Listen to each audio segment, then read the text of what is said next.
¿Cómo están? Bienvenidos a Combinación Clave. Estamos ya conectados con nuestro panel internacional. Porque Francisco Martorell está acá en Santiago. Y por cierto, Alberto Mayor es un ciudadano del mundo hoy día y está por no sé dónde ahora. Valencia. ¿Sigue en Valencia, Alberto? Sí. Estamos todavía aquí. La restricción de movimiento terminará esta semana en todo caso. Ahí podremos estar en cualquier parte. ¿Sí? Oye, bueno, Pancho, ¿cómo estás? Buenos días, Fernando. Hola, Alberto. Yo aquí todavía en cuarentena. Sí, aquí está. ¿Tú estás en zona de cuarentena todavía? ¿No has salido tú? Exacto, en Peñalolén, en zona de cuarentena. Sí, de verdad. Oye, bueno, ya que estamos en esa vena, hay otra situación que está a punto de dilucidarse. Yo tengo la impresión que cada día que se acercan las elecciones, como que encuentro que hay más gente que dice que hay que evaluar si se deben hacer o no se deben hacer. ¿Sienten que ya eso está oleado y sacramentado y hay elecciones en mediados de mayo, sí o no? O sea... Sí, yo creo que sí. O sea, creo que ya la definición, si ya no se tomó, es muy difícil, salvo que efectivamente la situación se torne en una emergencia sanitaria sorprendente, o salvo, y además que en general han habido esfuerzos por parte de la autoridad de ir más bien soltando restricciones que generándolas. Entonces se vería extraño, no sería coherente con su propio discurso que hiciera algo distinto.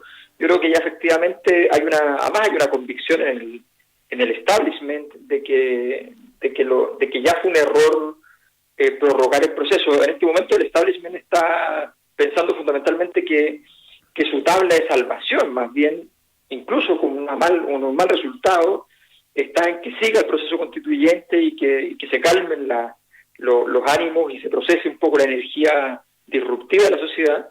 Y ya no piensan lo contrario. Antes pensaban que la Constitución misma, el cambio constitucional, era parte de lo disruptivo. Ahora están convencidos de lo contrario. Entonces yo creo que se hace difícil que haya un cambio al respecto. Sí, yo estoy absolutamente de acuerdo. Además estamos a nada. Ya sí. Quedan 10 días. Tendría que hacerse hoy día, digamos, o mañana. Claro, pero además no hay razones, por lo menos en las cifras, que indiquen que vamos a estar peor dentro de los próximos días. Es muy probable que tengamos avances en el plan paso a paso el día jueves en algunas zonas de la región metropolitana.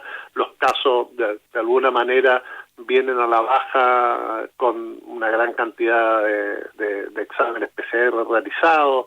Es decir, tenemos al 52% de los vocales de mesa vacunados con 2 dosis, y es probable que muchos más lo reciban. Va a haber 9 millones de personas vacunadas con la segunda dosis. Se van a tomar todas las medidas. Tenemos 48 horas para votar. Tampoco creo que sea una elección que lleve a muchísima gente a hacerlo. Creo que va a ser bastante parecida a las últimas y no tanto como en el plebiscito.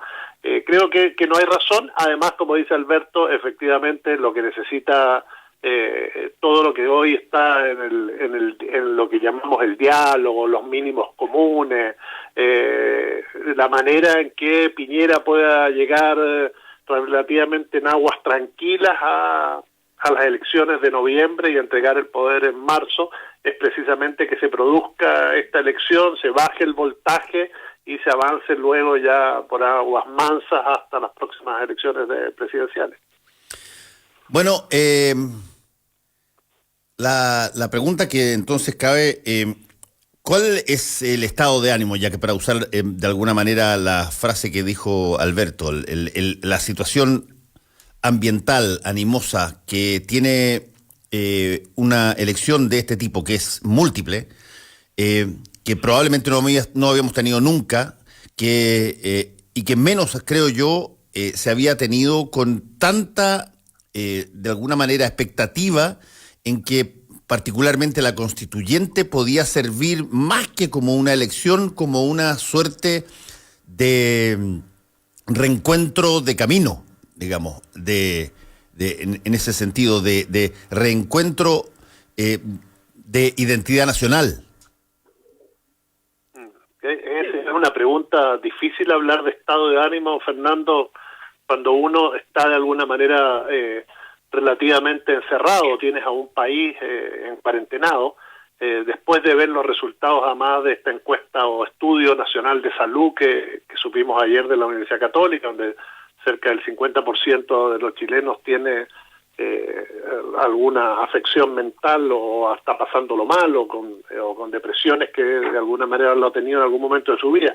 Creo que todo eso influye, y si tú hablas en lo individual, a mí en lo personal, a pesar de que quiero este proceso constituyente, tengo ganas y lo vengo empujando creo que desde el año 80 en adelante, son las elecciones que menos me motivan a ir a votar de las que he vivido en los últimos, en mi vida, digamos.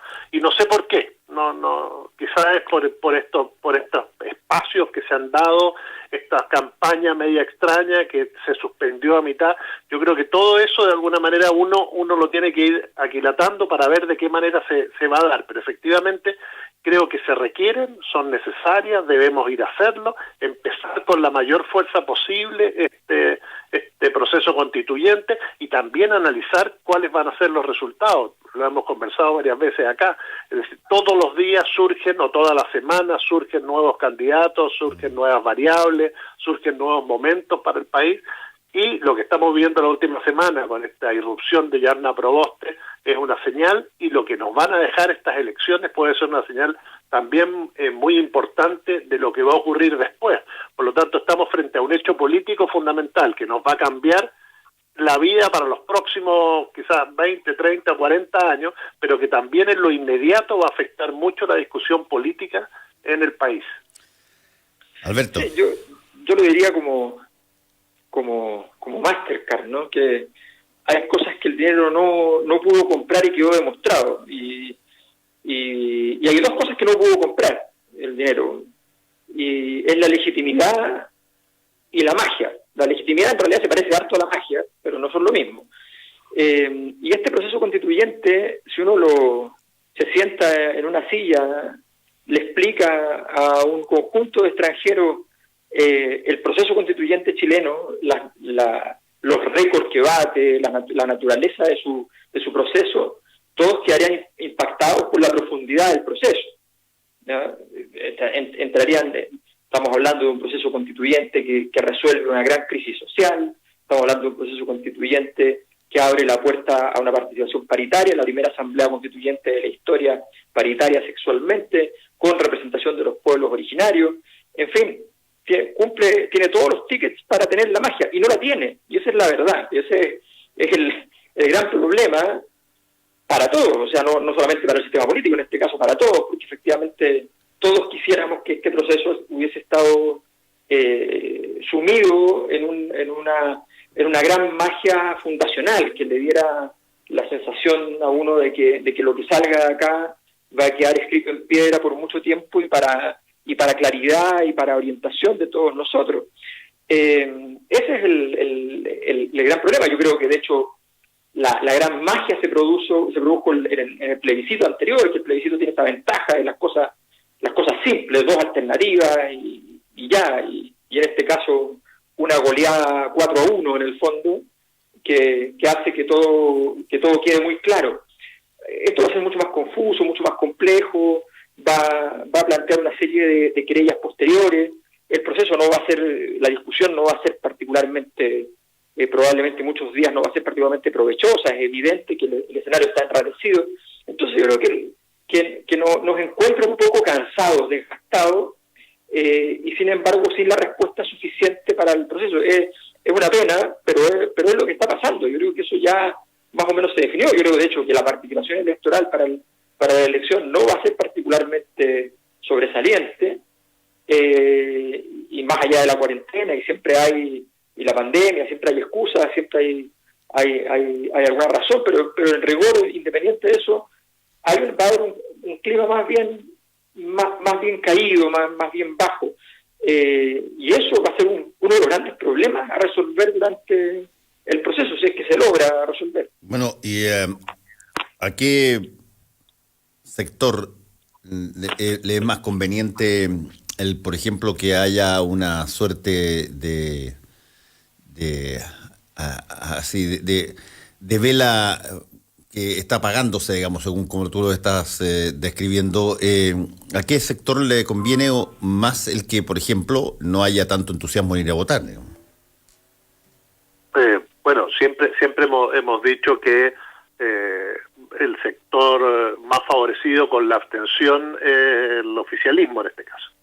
Por lo tanto, es probable que si es que se da una baja participación, no tendría por qué ser muy baja, eso voy. Bueno, es que son todas cosas que hoy estamos haciendo en base a cosas que ocurrieron. Nos podría ilustrar Alberto, pero las elecciones ayer en Madrid, también en pandemia, también con restricciones, también aunque siempre ha sido una ciudad o una comunidad que ha tenido más libertades de movimiento, fue una de las mayores participaciones en la historia de Madrid. Entonces, quizá las lecturas que está haciendo, y eso es que es más que nada por percepciones, porque también nos faltan mediciones. Incluso la afamada y seria encuesta CEP se hizo por primera vez, o se entregaron resultados solamente por llamados telefónicos. Ni siquiera pudimos tener una medición en esa cara a cara que era tan importante. Si tuvieron que llamar a 13.000 personas para que contestaran 1.600 y de ahí tener una idea o un barómetro, un termómetro de lo que le está pasando a la sociedad chilena hoy día. Por lo tanto, todo lo que estamos viendo está muy relacionado con lo propio, con la manera de mirar esta sociedad, que además está de alguna manera encerrada. Y eso nos hace pensar que el día 15 y 16 podríamos tener una gran participación o muy baja. No es un elemento que hoy podemos considerar con alguna herramienta que tengamos ahí a la vista. Si fuera como el plebiscito sería fantástico. Si es que lograron los candidatos alcaldes, a concejales movilizar o están movilizando a la gente para que vaya a votar, eso va a generar una mayor participación. Una menor participación favorece el statu quo, eso es histórico. Déjame hacer la pregunta quizás de otra manera. ¿Qué tanto, Alberto, llamémoslo así, la indignación, la emoción pura puede derivar en un aumento de votantes, tal cual como yo creo que pasó en el plebiscito de la Constitucional, digamos, que venía de buena parte premunido por lo que había sido el estallido social de octubre? Bueno, la emoción, la emoción en sí misma suele ser caótica, pero las energías emocionales son una de las energías que la sociedad procesa a través de los ritos y las instituciones. Y cuando tú logras que una institución formal sea además un rito, se produce la magia. O sea, es allí donde el sistema se llena de sentido para la población. A veces se llena de sentido desde el punto de vista, esto no siempre es para que esté bonito. Por ejemplo, donde se llenó de sentido la institucionalidad es con las AFP. O sea, el retiro del 10% es un momento ritual. No solamente tiene un significado respecto al dinero, tiene que ver con saber que eso es algo que le molesta y le duele a las élites gobernantes, de las cuales hay que demostrarles que ellos ya no tienen su poder, y que ganamos de nuevo y que vamos a tratar de pedir todo lo que se pueda hasta donde se pueda, porque no van a poder frenarnos en el fondo.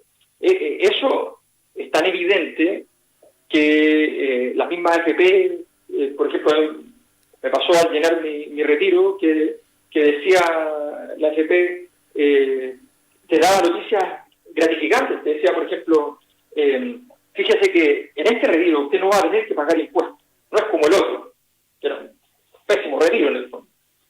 Luego cuando terminé aparecieron dos manos que se palmeaban felicitándose porque había terminado el proceso. Todas esas cosas que son propias de la publicidad, del marketing, hechas para su propia autodestrucción. Y es básicamente porque entienden que esto ya no hay manera de ponerlo en color de cementerio. Entonces, esos procesos requieren una articulación y desgraciadamente no se ha producido en este proceso la configuración de que el proceso constituyente en sí mismo sí pasó por el plebiscito, insisto, y probablemente pueda volver a ocurrir, creo yo, va a ser más probable con el segundo plebiscito, con el de salida, pero va a depender mucho de la discusión que se dé entre medio, pero de todas maneras la sensación es que todavía esta elección en particular, por sus distintas razones, por su confusión, por su tamaño de cantidad de propuestas, qué sé yo, no ha logrado concitar la sensación de que esto es un momento de articulación ritual importante. Ojalá que se consiga, porque de verdad se necesita bastante esa energía para poder llevar el proceso a término de la mejor manera posible. Y en ese marco, Fernando, y respondiendo también a tu pregunta y lo que dice Alberto, el hecho de que se haya promulgado rápidamente la ley del 10%, que se haya expedido el Tribunal Constitucional y que la próxima semana justamente se empiece a entregar, hoy más de 4 millones de personas lo han solicitado, se empiecen a entregar esos recursos, también obviamente que aplaca esa ira y que todo hubiera sido distinto llegar a estas elecciones sin el 10%. Creo que... Sí, es cierto. Ahora, ya que tenemos a Alberto en España y podemos aprovecharlo en ese sentido, ha habido toda una discusión acá, fíjate, aquí, sobre el gesto de Pablo Iglesias después de que su partido perdiera las elecciones en Madrid y ganara el Partido Popular, digamos, unas por 65 escaños que ganó. Y él anunció su retiro de la política. Y ha salido mucha gente aquí a decir, oye, pero qué notable ejemplo, aquí nadie renuncia cuando se pierde, en fin. A ver, ¿qué tanto puede ser aliciente o puede ser un ejemplo lo que pasó en España, Alberto? Yo creo que en general es una elección para mirar con detenimiento, cómo de pronto se producen situaciones de política competitiva y que efectivamente además uno tiene que tener cuidado con ciertas verdades absolutas. Por ejemplo, el mismo Pablo Iglesias decía poco antes que si la votación era muy alta, como lo fue, la probabilidad de hacer un gobierno desde la izquierda era mayor, un poco lo que se decía, recordemos, respecto a la última elección presidencial en Chile, que si participaba más gente, la probabilidad de ganar a Piñera era menor.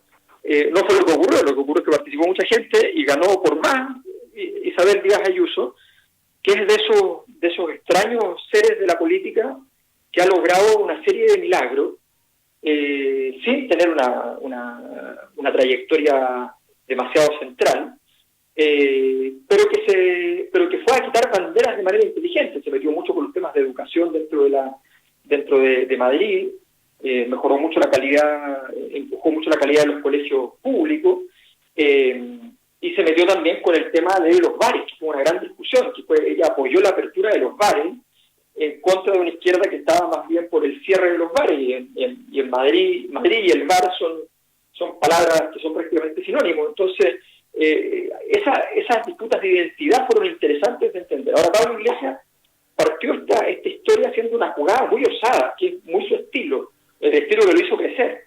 Y él renuncia a ser vicepresidente y se va a meter a la elección de Madrid entendiendo que puede dar un sorpaso, que puede hacer efectivamente una jugada, no para ganar, pero sí por lo menos para hacer ganar a la izquierda, y quedar del héroe de toda la izquierda. Esa era su jugada. En un momento casi lo logra, pero en ese momento, cuando casi lo logra, el gobierno mismo entra, que llevaba un pésimo candidato, hay que decirlo, el gobierno socialista trata de entrar a incidir en la elección y se mete el presidente de la República en eso y da la impresión de que eso fue un error. Y entonces, porque finalmente hacen crecer a Isabel Díaz Ayuso, porque todos contra ella, toda la izquierda contra ella. Y ella, entonces, se hace cargo de toda la derecha, saca una votación espectacular, en fin. Y Pablo Iglesias fracasa rotundamente a tal punto que el partido que se dividió de Podemos, el partido de Íñigo Errejón, de Mónica García, que era la candidata, le gana por lejos, lo duplica. Entonces, un partido pequeño, un partido de los frustrados, de los renegados del mundo de Podemos. Bueno, esa historia, yo creo que ahí la conducta de Pablo Iglesias, yo creo que se refleja muy simple con el caso chileno, que es tomar la decisión de decir lo mejor es no morirse de a poco en estas cosas, sino que morirse de una buena vez y luego ver si uno puede volver.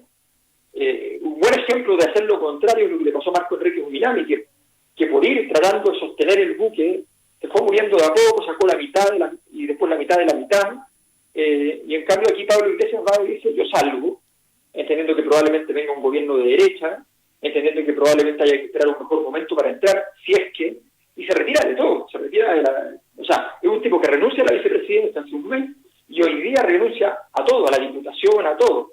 Efectivamente es una cosa bien inusual, y es bien extraña, pero que tiene que ver con un estilo de hacer política que él utilizó, que le dio mucho éxito en su momento, y que ahora lo llenó de fracaso, pero él muere con las botas puestas, quema las naves, si la guerra se pierde, y en este caso la perdió muy feo, y se va. Yo creo que es un caso interesante, no sé si da para dar un discurso moral sobre cómo se debe hacer política, creo que cada circunstancia es bien difícil, es bien distinta, pero creo que sí al menos es una gran lección para todos aquellos que andan aferrándose al poco mástil que va quedando, léase hoy día, por ejemplo, los candidatos de la Concertación, en vez de entender que de repente los proyectos políticos se están muriendo y que hay que hacer una jugada más arriesgada. Claro, ahora yo ahí esta renuncia de los políticos cuando dicen dejo todo, por cuánto tiempo y cuándo lo va a hacer, siempre recuerdo y tratando de extrapolar esta cosa de la política al fútbol, ¿no? ¿Se acuerdan Messi cuando renunció a la selección argentina apenas había perdido la segunda final con Chile?